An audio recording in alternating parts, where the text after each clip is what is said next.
Fui chamada de ladra por anos. Eles não imaginavam o que minha avó deixou lacrado. Quando eu digo que fui chamada de ladra por anos, não estou exagerando.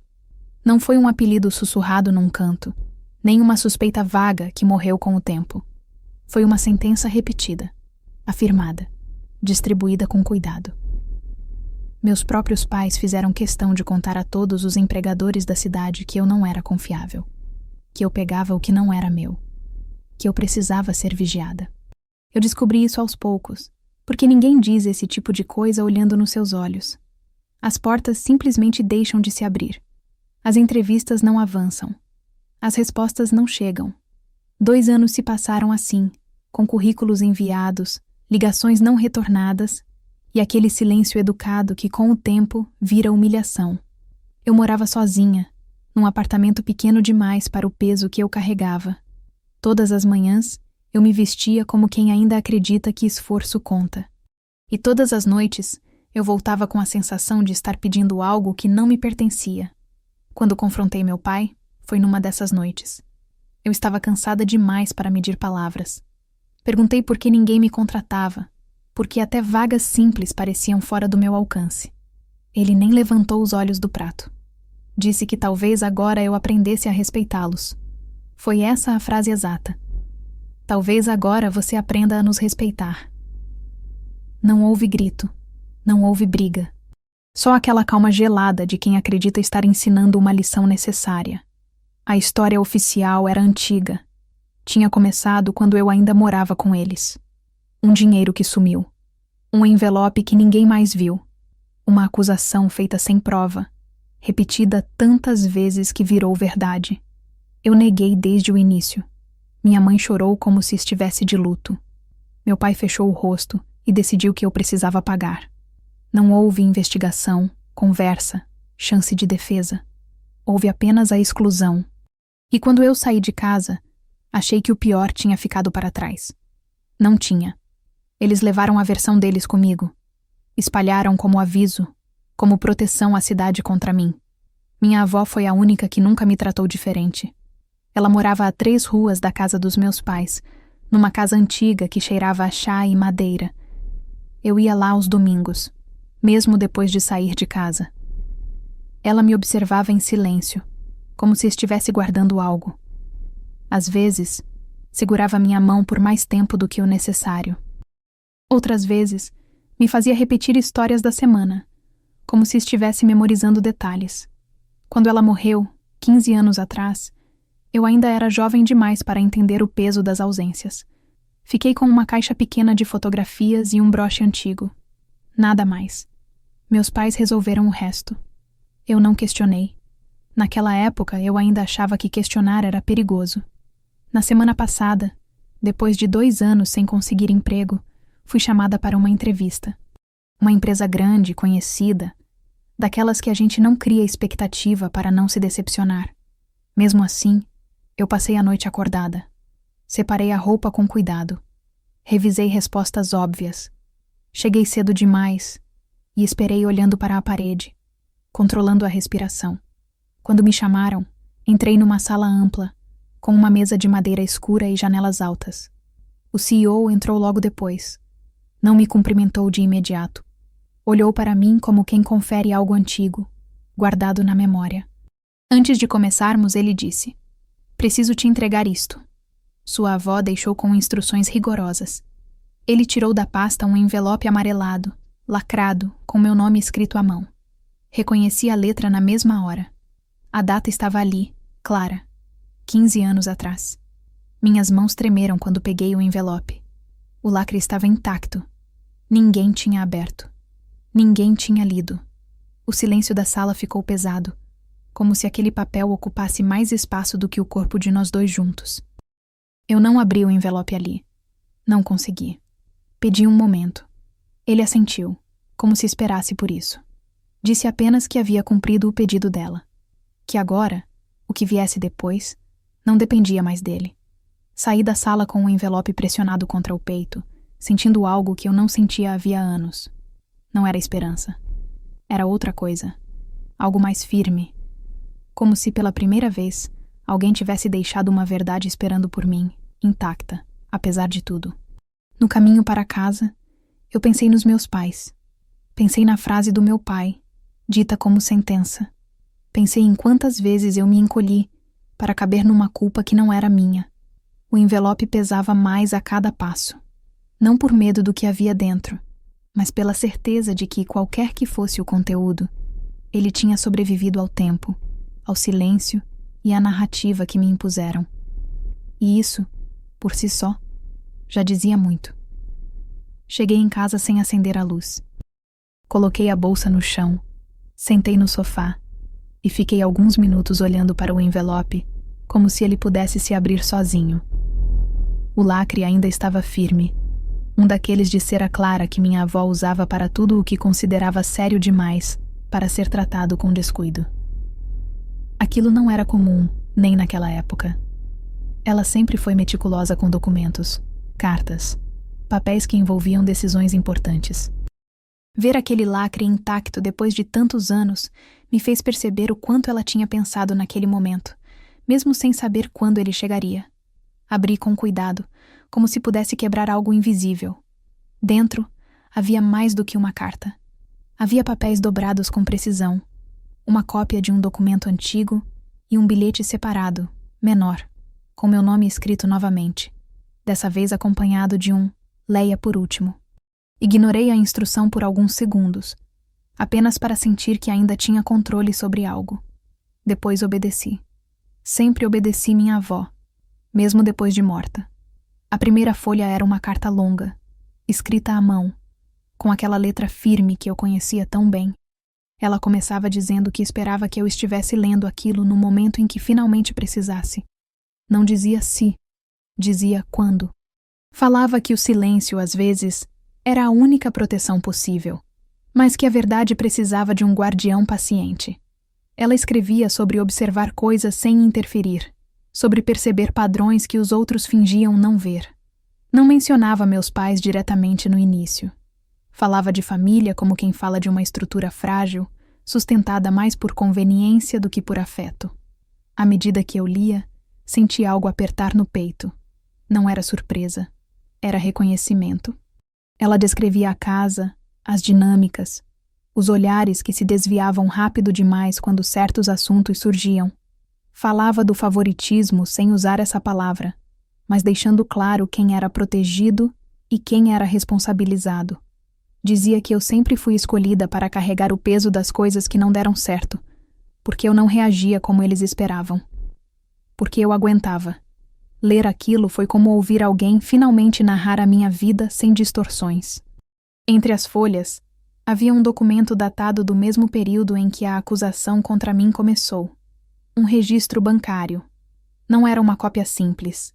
Era autenticada. Mostrava uma transferência feita da conta dos meus pais para uma conta que eu nunca tinha visto antes. O valor era exatamente o mesmo que eles disseram ter desaparecido. Meu nome não aparecia em lugar nenhum. Havia, sim, uma assinatura. A assinatura do meu pai. E uma observação manuscrita da minha avó no rodapé. Discreta, quase invisível, dizendo que aquele papel deveria ser guardado até que fosse necessário. Eu parei de ler ali. Não porque não pudesse continuar, mas porque o ar ficou curto demais. Levantei, fui até a janela e fiquei olhando a rua vazia. Não senti alívio. Não senti vontade de correr até meus pais e jogar aquilo na mesa. O que eu senti foi uma tristeza densa, quase antiga, como se eu estivesse finalmente encontrando a origem de algo que sempre me acompanhou. Eles sabiam. Sempre souberam. A acusação nunca foi um erro. Foi uma escolha, uma estratégia. E minha avó tinha visto tudo. Voltei para o sofá e li o bilhete final. Ela escrevia que não confiava que a verdade fosse bem recebida enquanto eu ainda estivesse vulnerável. Que enquanto eu dependesse deles de alguma forma, aquilo poderia ser usado contra mim. Por isso ela tinha pedido a alguém de fora, alguém com autoridade e distância emocional, que guardasse o envelope. Alguém que só o entregaria quando eu estivesse diante de uma oportunidade real de reconstrução. Não explicava quem era essa pessoa, mas eu já sabia. A entrevista da semana passada deixou de ser apenas uma entrevista. Aquele CEO não era um acaso.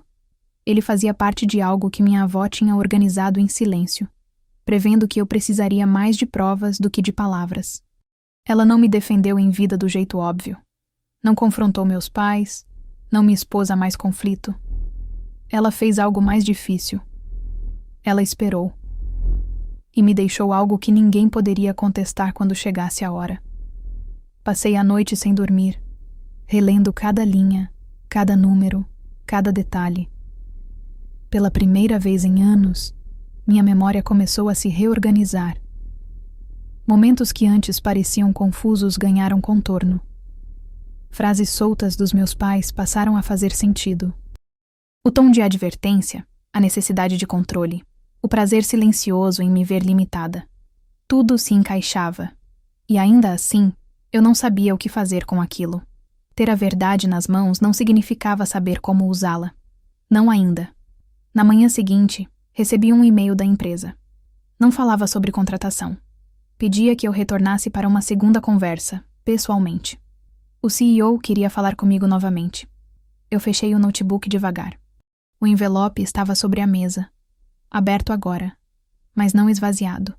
Eu entendi, naquele instante, que os 2 anos sem trabalho não tinham sido apenas um castigo imposto pelos meus pais. Tinham sido uma preparação involuntária. Um período em que eu aprendi a sobreviver sem aprovação, sem pertencimento, sem proteção. E isso mudaria tudo daqui para frente, mesmo que eu ainda não soubesse exatamente como. Voltei à empresa 2 dias depois. Entrei no prédio com a mesma postura contida da primeira vez, mas algo em mim estava diferente. Não mais leve, não mais confiante. Apenas firme, como quem finalmente sabe onde pisa. Fui conduzida à mesma sala, à mesma mesa, à mesma janela. O CEO já estava lá. Dessa vez, me cumprimentou pelo nome, com um respeito que não vinha do cargo, vinha do reconhecimento. Ele não pediu desculpas. Não explicou nada no início. Apenas disse que conheceu minha avó muitos anos antes, em um contexto profissional que eu desconhecia. Que ela era uma mulher extremamente lúcida e cuidadosa, com decisões que envolviam outras pessoas. Disse que, quando ela apareceu com aquele envelope, deixou claro que não deveria ser aberto em hipótese alguma até que certas condições fossem cumpridas. Uma delas era que eu estivesse ali por mérito próprio. Outra era que eu não estivesse mais sob influência direta da minha família. Ele me perguntou se eu tinha lido tudo. Assenti. Não consegui falar na hora. Ele continuou, dizendo que aquela não era uma empresa que contratava pessoas apenas pelo currículo. Que eles observavam caráter, resiliência, capacidade de atravessar situações difíceis sem se deformar. Disse que, nos últimos anos, sempre que meu nome aparecia em processos seletivos, algo surgia para impedir o avanço. Não por falta de competência, por interferência externa. Ele não usou o nome dos meus pais. Não precisou. Naquele momento, eu pensei em quantas vezes quase desisti. Quantas vezes considerei aceitar trabalhos que me diminuíam só para sobreviver. Quantas noites questionei se havia algo errado comigo. Se você já passou por algo parecido, talvez entenda esse tipo de pensamento silencioso que corrói aos poucos. Às vezes, só ouvir histórias assim já ajuda a não se sentir tão só. Ele me disse que a empresa não tinha participado da difamação, mas que agora, com tudo esclarecido, queria me oferecer a vaga. Não foi uma cena triunfal. Não houve emoção explícita. Eu agradeci. Ele explicou detalhes práticos. Salário, horário, responsabilidades. Tudo com uma naturalidade quase desconcertante, considerando o peso do que estava por trás. Antes de eu sair, ele disse algo que ficou comigo. Que minha avó não pediu que ele me favorecesse. Pediu apenas que não permitisse que mentiras antigas continuassem decidindo o meu futuro. Aceitei o emprego e comecei na semana seguinte. Nos primeiros dias, ninguém sabia da história. Eu era apenas mais uma funcionária nova, aprendendo processos, errando planilhas, observando dinâmicas. E foi ali, naquele cotidiano comum, que percebi o quanto eu tinha sido condicionada a esperar rejeição. Cada e-mail neutro parecia uma ameaça. Cada conversa informal, um teste. Levei tempo para entender que ali eu não precisava me defender o tempo todo. Enquanto isso, Meus pais souberam da contratação. Não sei exatamente como. Talvez pela mesma rede de comentários que eles mesmos criaram.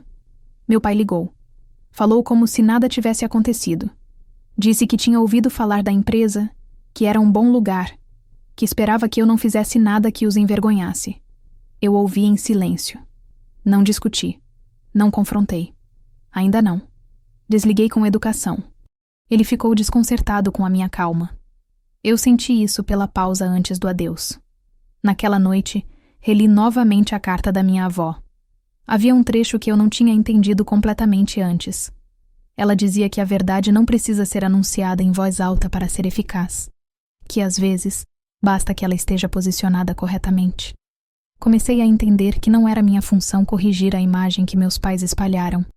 Não naquele momento. A função da verdade era me proteger, não punir ninguém. Com o passar das semanas, algo curioso aconteceu. As mesmas pessoas que antes me evitavam começaram a me tratar com cautela respeitosa. Não com carinho, mas com atenção. O nome da empresa tinha peso na cidade. E, de repente, meu nome passou a circular associado a ela. Eu não precisei dizer nada. Não precisei justificar nada. A narrativa começou a se ajustar sozinha, como acontece quando uma mentira encontra um obstáculo sólido demais para atravessar. Eu ainda carregava o envelope comigo. Não fisicamente, mas como referência. Sabia que, em algum momento, ele precisaria sair da gaveta onde eu o guardava. Não por raiva, mas por limite. E limites, eu estava aprendendo, não se anunciam. Eles se demonstram. E eu estava apenas começando a entender como fazer isso sem me perder no processo. Com o tempo, comecei a perceber pequenas mudanças ao meu redor. Não eram pedidos de desculpa nem confissões tardias. Eram silêncios diferentes. Pessoas que antes desviavam o olhar agora sustentavam conversas curtas. Conhecidos que nunca retornaram minhas mensagens passaram a responder com uma formalidade cuidadosa. Eu não perguntava o motivo. Já tinha passado da fase de querer explicações. O que me interessava era observar como a verdade, mesmo não dita, altera comportamentos.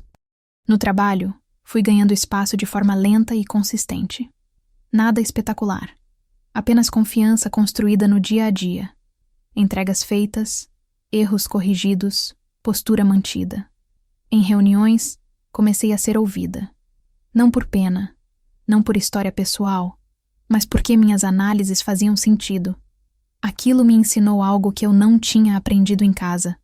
Respeito não nasce da submissão, nasce da previsibilidade ética. As pessoas sabiam o que esperar de mim. E isso era novo. Foi cerca de 2 meses depois da minha contratação que a situação com meus pais começou a se deslocar de forma mais clara. Recebi uma mensagem da minha mãe pedindo para conversarmos. O tom era diferente do habitual. Não havia cobrança direta, nem acusação velada. Havia uma formalidade quase insegura. Aceitei encontrá-la em um café neutro, longe de memórias familiares. Não avisei meu pai. Ainda não era uma conversa para ele. Ela chegou antes de mim.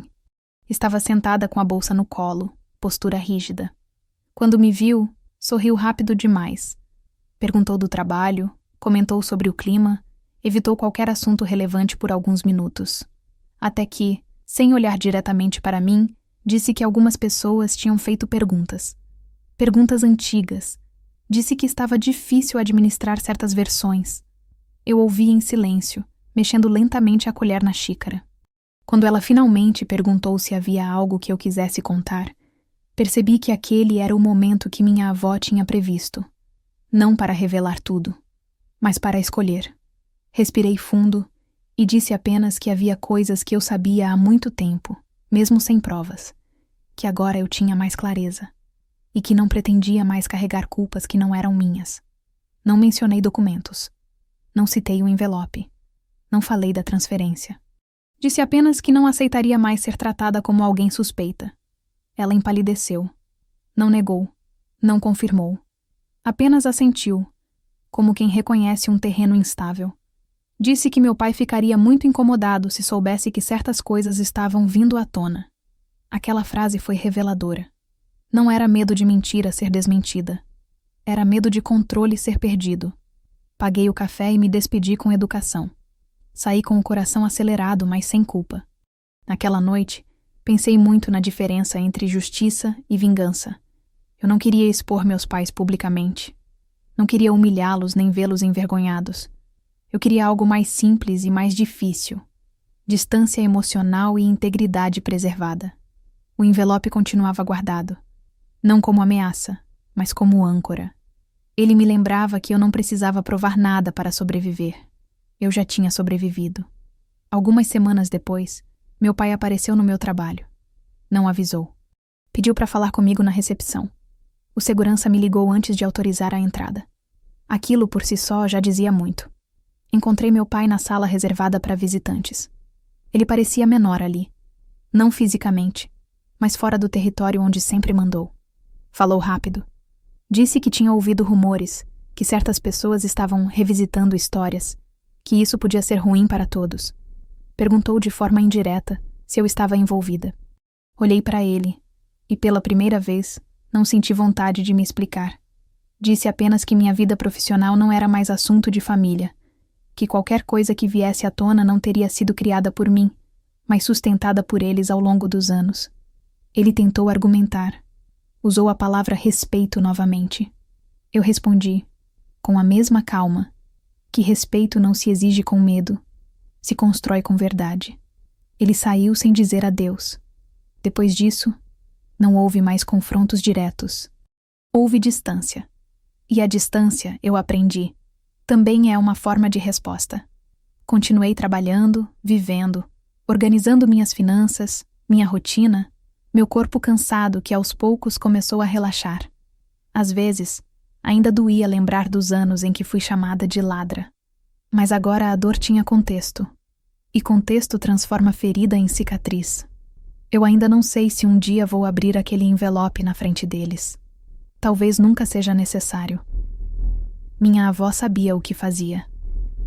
Ela não me deu uma arma. Me deu uma saída. E sair inteira foi a maior forma de justiça que eu poderia escolher. Com o passar dos meses, a minha vida foi assumindo um ritmo que eu não conhecia.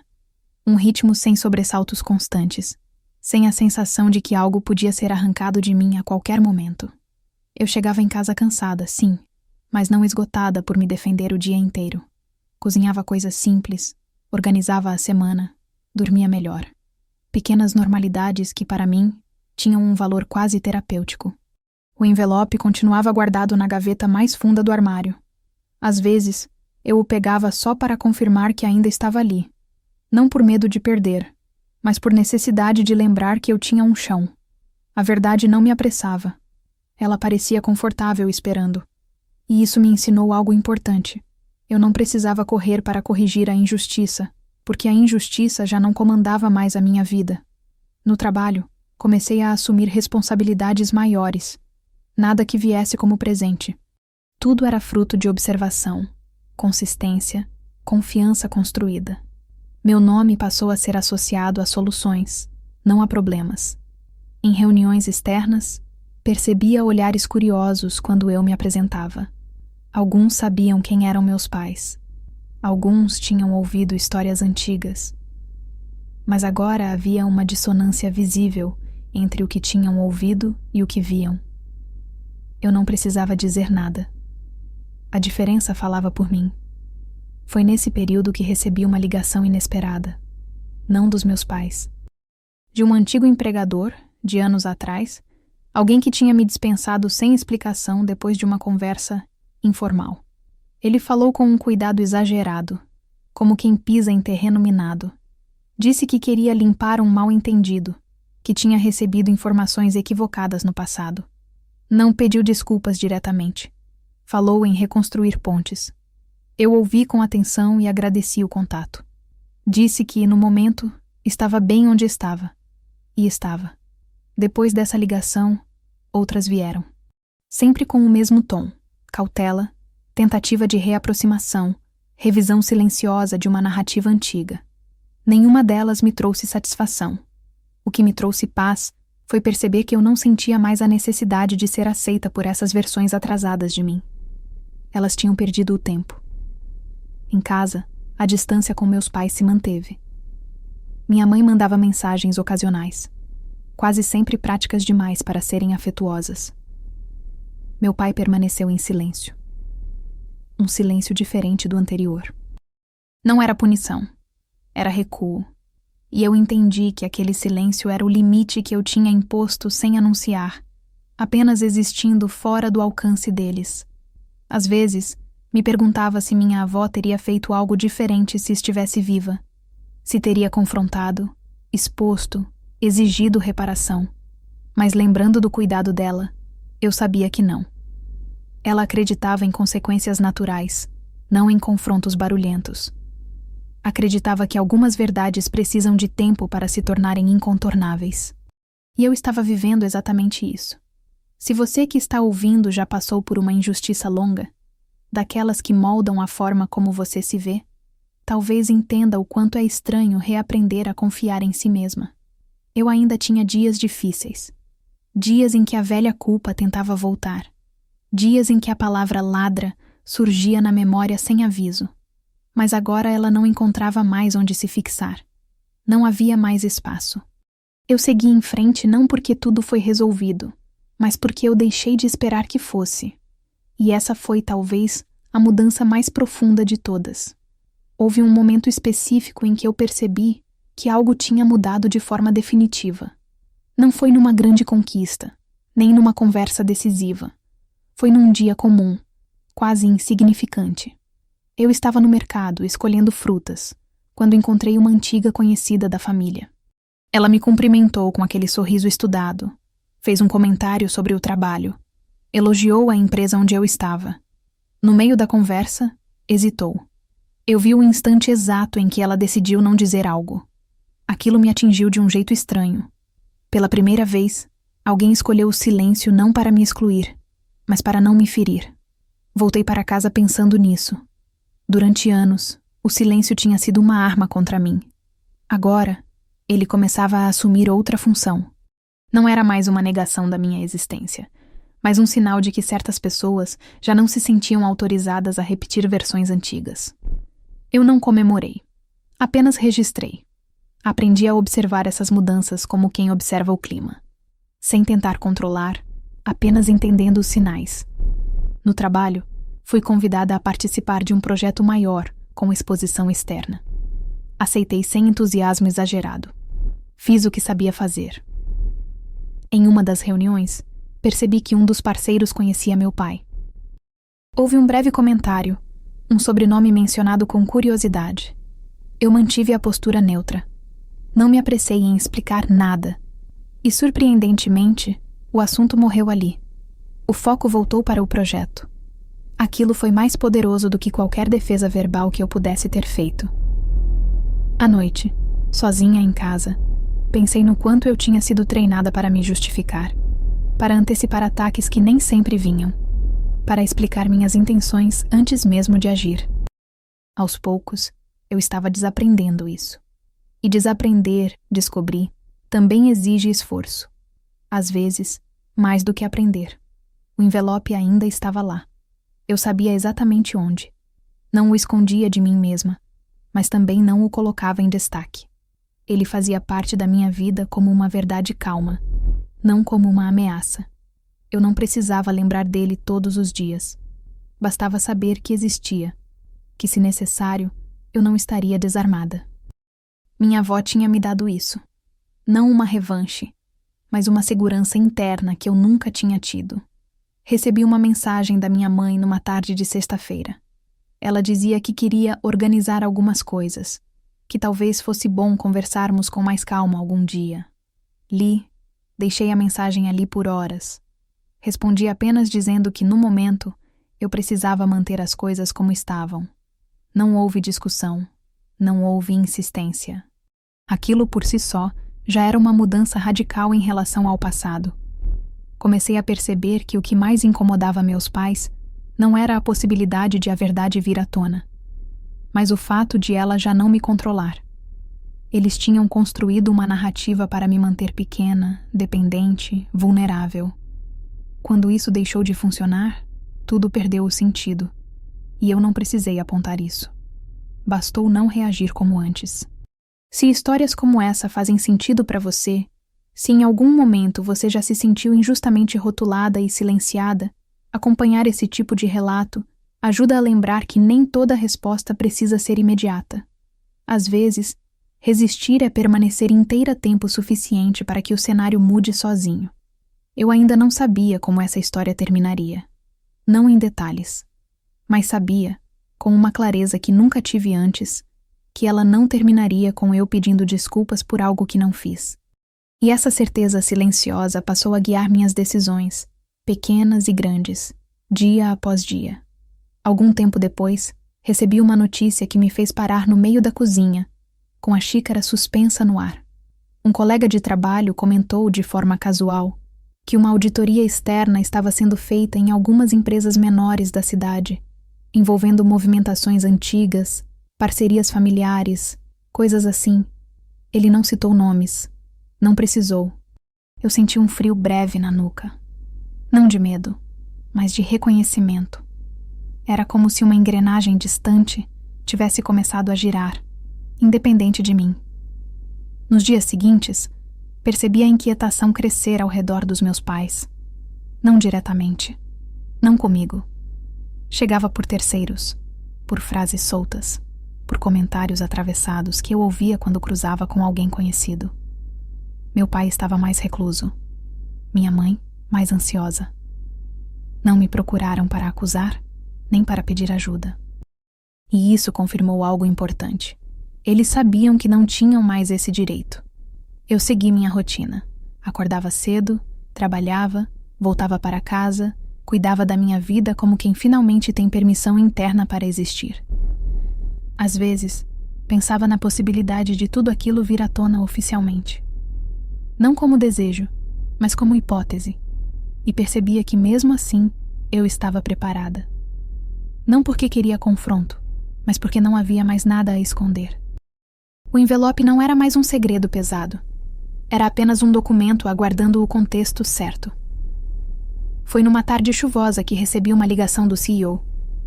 Ele pediu para conversarmos pessoalmente. Não havia urgência no tom, apenas seriedade. Encontrei com ele no fim do expediente.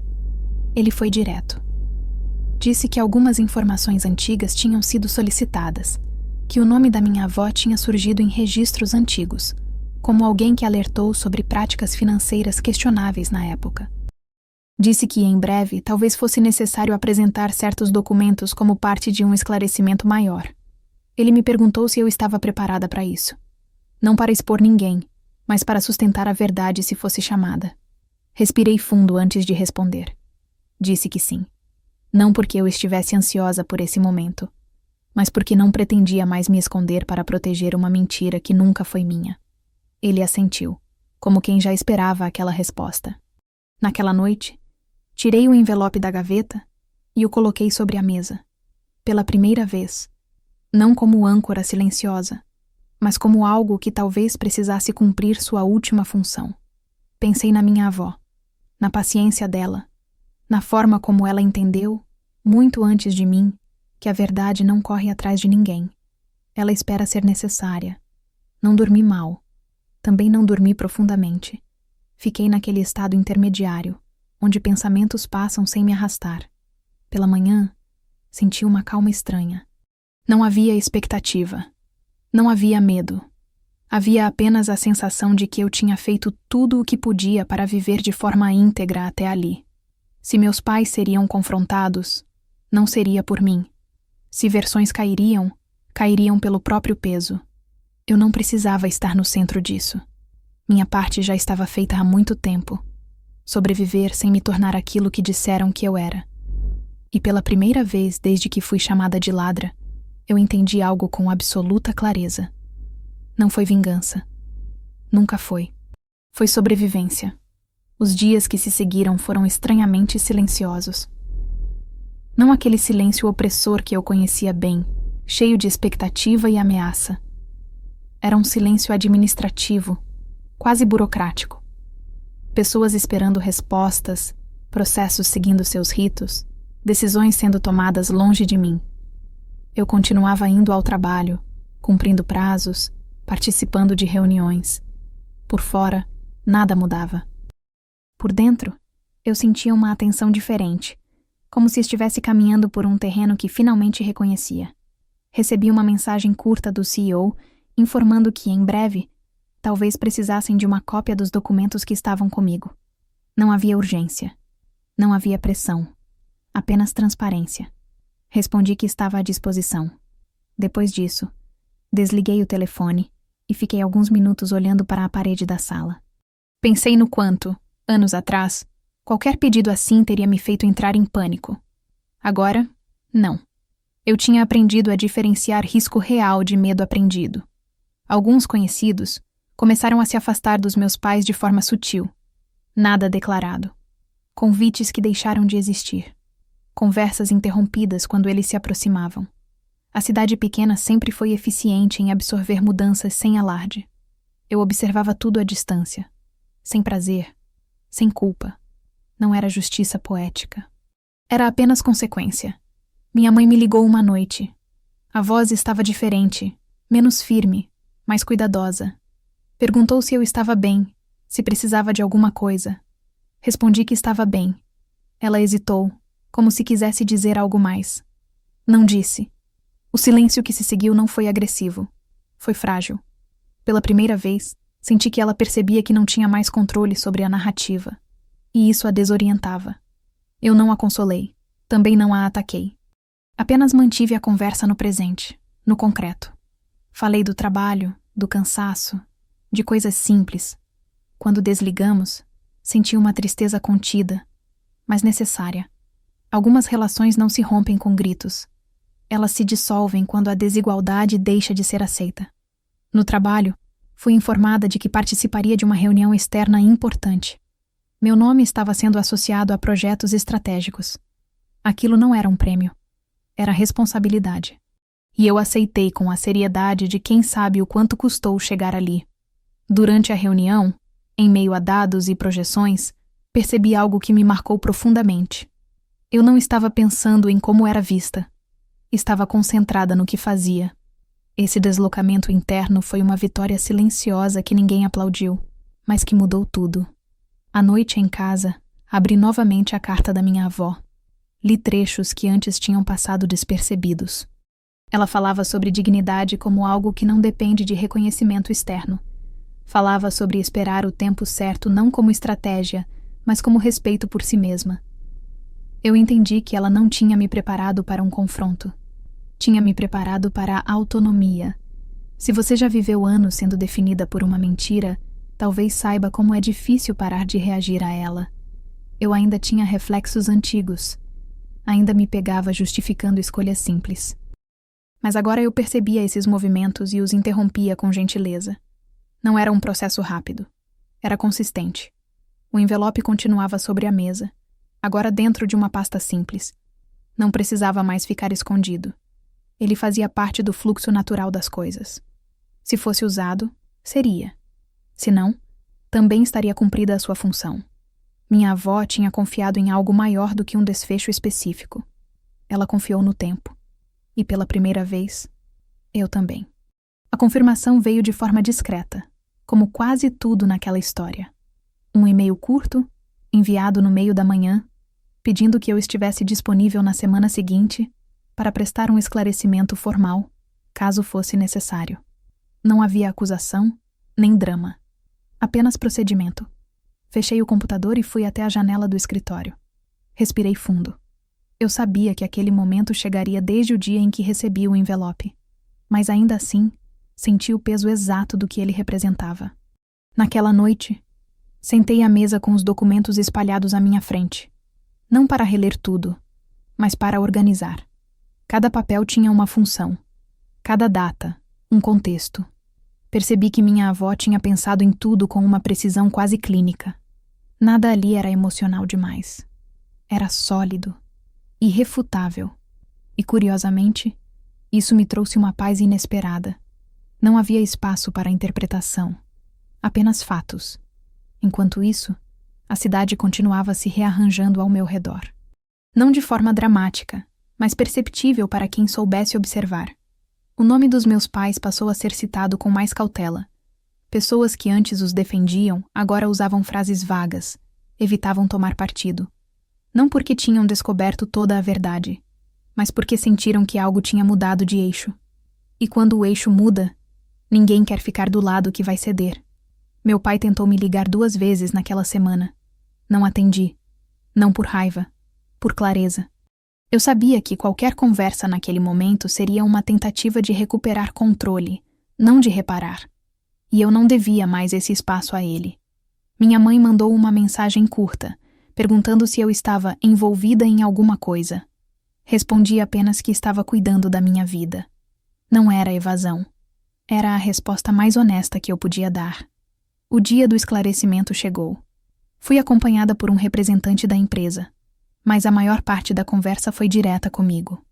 Apresentei os documentos, expliquei a origem, a data, o motivo de terem sido guardados. Falei da minha avó com respeito, sem idealização. Não precisei acusar ninguém. Os papéis faziam isso sozinhos. Em determinado momento percebi que não estava mais falando para me defender, mas para encerrar um ciclo administrativo que nunca deveria ter me atingido. Quando saí da sala, minhas pernas estavam firmes. Não havia tremor. Não havia euforia. Apenas uma sensação de alinhamento interno que eu nunca tinha experimentado antes. Eu tinha passado anos tentando provar que não era algo. Naquele dia, eu apenas mostrei o que sempre foi. Alguns dias depois, soube que meus pais tinham sido chamados para prestar esclarecimentos também. Não soube detalhes. Não procurei saber. Essa parte não me pertencia. O que me pertencia era o agora. E o agora era limpo. No trabalho, a vida seguiu. Nenhum comentário extra. Nenhuma mudança abrupta. Apenas continuidade. E eu entendi que esse era o maior sinal de que tudo tinha sido colocado no lugar certo. Quando a verdade entra, ela não precisa anunciar sua chegada. Ela se integra. Naquela noite, em casa, guardei os documentos novamente. Mas dessa vez, não na gaveta funda. Coloquei numa pasta comum, junto com outros papéis importantes da minha vida adulta. Contratos, certificados, decisões minhas. O envelope da minha avó já não era um corpo estranho. Era parte da minha história, sem destaque, sem peso excessivo. Eu me sentei no sofá e fiquei ali alguns minutos em silêncio. Pensei em tudo o que tinha perdido ao longo dos anos por causa de uma mentira. O tempo, as oportunidades, a confiança ingênua. Mas também pensei no que eu tinha ganhado sem perceber. Autonomia, discernimento, a capacidade de sustentar limites sem agressão. Nada daquilo foi vingança. Nunca foi. Eu não destruí ninguém. Não humilhei. Não gritei. Eu apenas parei de carregar o que não era meu e segui em frente quando a verdade encontrou espaço para existir. E mesmo sabendo que ainda havia camadas emocionais a serem trabalhadas, uma coisa estava definitivamente encerrada dentro de mim. Eu nunca mais aceitaria sobreviver encolhida para proteger mentiras alheias. Depois disso, algo curioso aconteceu dentro de mim. Não foi alívio imediato, nem aquela sensação cinematográfica de fechamento. Foi um vazio breve, quase desconcertante. Como se uma tensão antiga tivesse sido retirada e, no lugar, ainda não houvesse nada completamente formado. Durante anos, uma parte da minha identidade tinha sido moldada em reação àquela acusação. Eu tinha aprendido a ser cautelosa, silenciosa, hiperresponsável. Quando a ameaça deixou de existir, precisei aprender quem eu era sem ela. Nos dias seguintes ao esclarecimento formal, notei como meu corpo reagia de formas inesperadas. Cansaço acumulado, dores antigas reaparecendo, uma sensibilidade maior a ruídos e interrupções. Era como se o meu sistema finalmente tivesse autorização para sentir tudo o que tinha sido adiado. Não lutei contra isso. Reduzi o ritmo fora do trabalho. Cancelei compromissos sociais que não eram necessários. Passei mais tempo sozinha. Não por isolamento, mas por integração.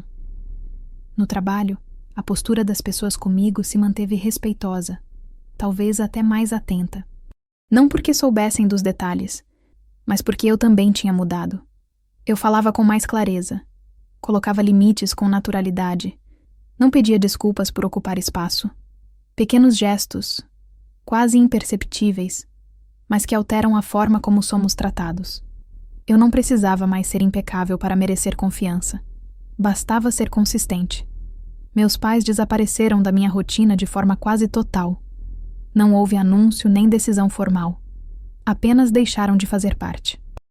Soube por terceiros que as coisas estavam difíceis para eles, que algumas parcerias tinham sido revistas, que certas portas tinham se fechado. Não senti satisfação. Também não senti culpa. Era como observar um fenômeno climático depois de anos vivendo dentro da tempestade. Agora, eu estava fora. Houve um momento específico em que percebi que algo tinha se consolidado. Recebi uma mensagem da minha mãe dizendo que precisava rever algumas certezas sobre o passado.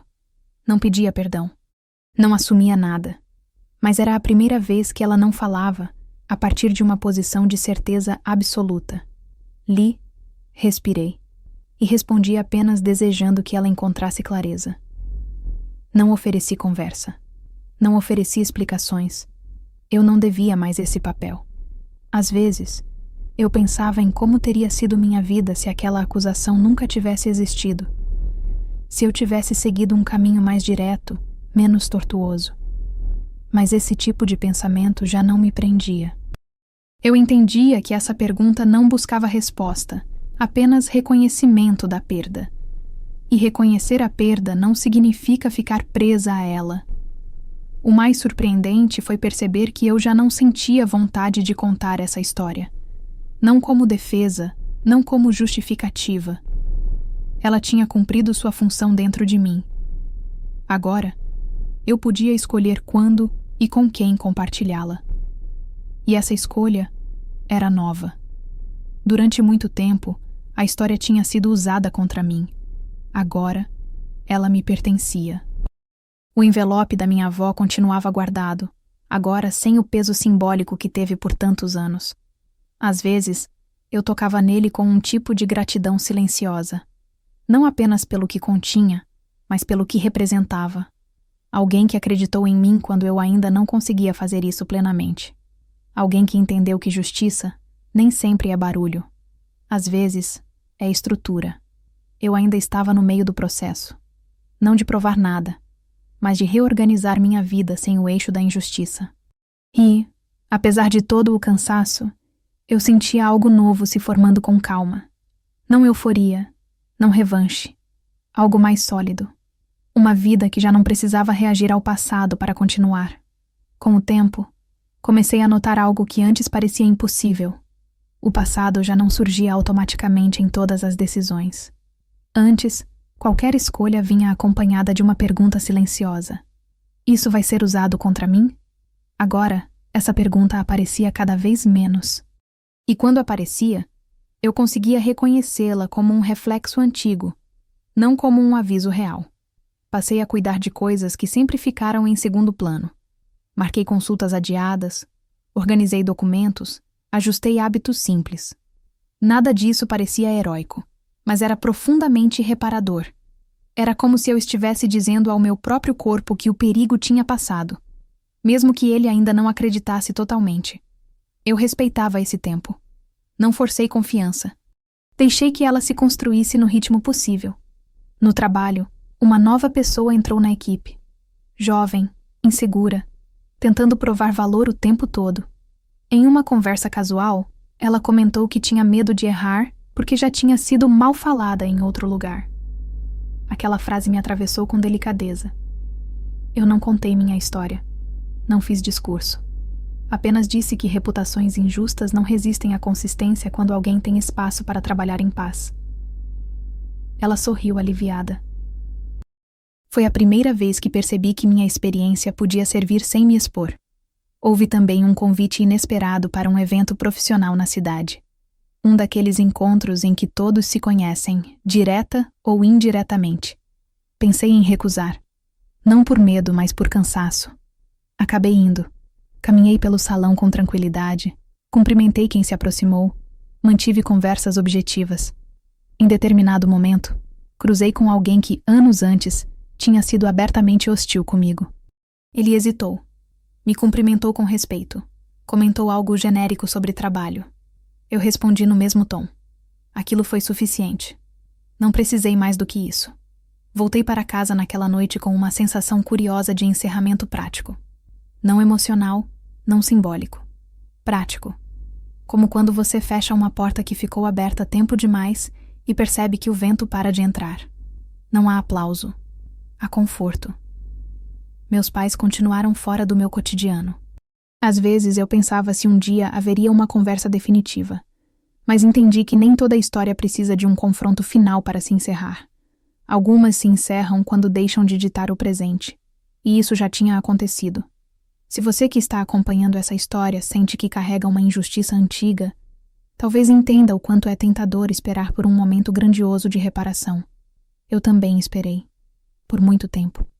O que aprendi é que, às vezes, a reparação vem na forma de uma vida que finalmente consegue andar sem pedir licença à dor. E isso muda tudo.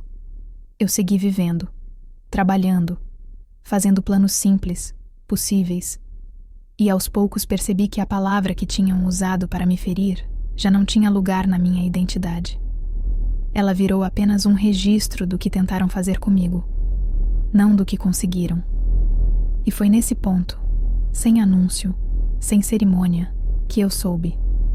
Aquela história já não me definia. Ela tinha sido atravessada, não com vingança, não com escândalo, mas com algo muito mais difícil de tirar de alguém. Continuidade. Houve um último ajuste interno que eu não esperava. Não veio de fora, não foi provocado por ninguém. Veio numa manhã comum, enquanto eu me arrumava para o trabalho, e percebi que não pensava nos meus pais havia dias. Não como resistência, não como esforço consciente. Eles simplesmente não tinham aparecido nos meus pensamentos. Aquilo me surpreendeu mais do que qualquer confronto teria surpreendido. Durante muito tempo, mesmo quando eu estava bem, eles ocupavam um espaço mental constante, como um ruído de fundo, uma referência negativa silenciosa. Quando esse ruído cessou, eu precisei de alguns segundos para reconhecer o silêncio. E pela primeira vez, ele não me assustou. Passei a notar escolhas diferentes surgindo naturalmente. Projetos que eu antes recusaria por medo de exposição, agora pareciam apenas desafiadores, não ameaçadores. Conversas difíceis no trabalho deixaram de ser gatilhos e passaram a ser apenas parte da função. Eu não interpretava mais cada discordância como risco de expulsão. Essa mudança era sutil, mas profunda. Era o efeito tardio de finalmente estar segura. Um dia, ao organizar documentos antigos, encontrei fotos da minha avó. Fiquei sentada no chão por um tempo, espalhando aquelas imagens ao meu redor. Lembrei do jeito dela observar as pessoas antes de falar, da forma como nunca se apressava em tirar conclusões. Percebi que, sem planejar, eu tinha incorporado muito da postura dela, não como imitação, mas como herança silenciosa. E isso me emocionou mais do que qualquer prova documental. Recebi outra mensagem da minha mãe semanas depois. Era mais longa, mais confusa. Falava de arrependimentos genéricos, de tempos difíceis, de como as coisas fugiram do controle.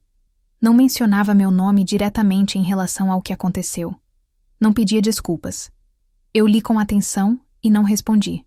Não por punição, mas porque eu já não precisava participar daquele roteiro. A resposta que ela talvez esperasse não me pertencia mais. No trabalho, fui oficialmente integrada a uma equipe estratégica. Meu gestor comentou de forma simples que confiava em mim. Aquela frase teve um impacto silencioso. Não porque eu precisasse da validação, mas porque ela vinha sem suspeita, sem condição. Era um tipo de confiança que eu não tinha conhecido antes, e eu soube valorizá-la. Às vezes, ainda me pego pensando em tudo o que foi necessário para chegar até aqui. Não apenas os documentos, a paciência da minha avó, o tempo, mas o esforço diário de não me deformar para sobreviver, de não aceitar a versão que criaram para mim. Isso não aparece em relatórios nem em conversas sociais, mas é o trabalho mais exaustivo que existe, e também o mais transformador. Se você está ouvindo essa história e carrega algo parecido, talvez saiba que o mais difícil não é provar a verdade aos outros, é sustentar a própria quando ninguém mais sustenta por você. Eu aprendi isso tarde, mas aprendi. Ainda faltava um último passo. Não externo, interno. E ele estava se aproximando com a calma de quem não precisa mais correr.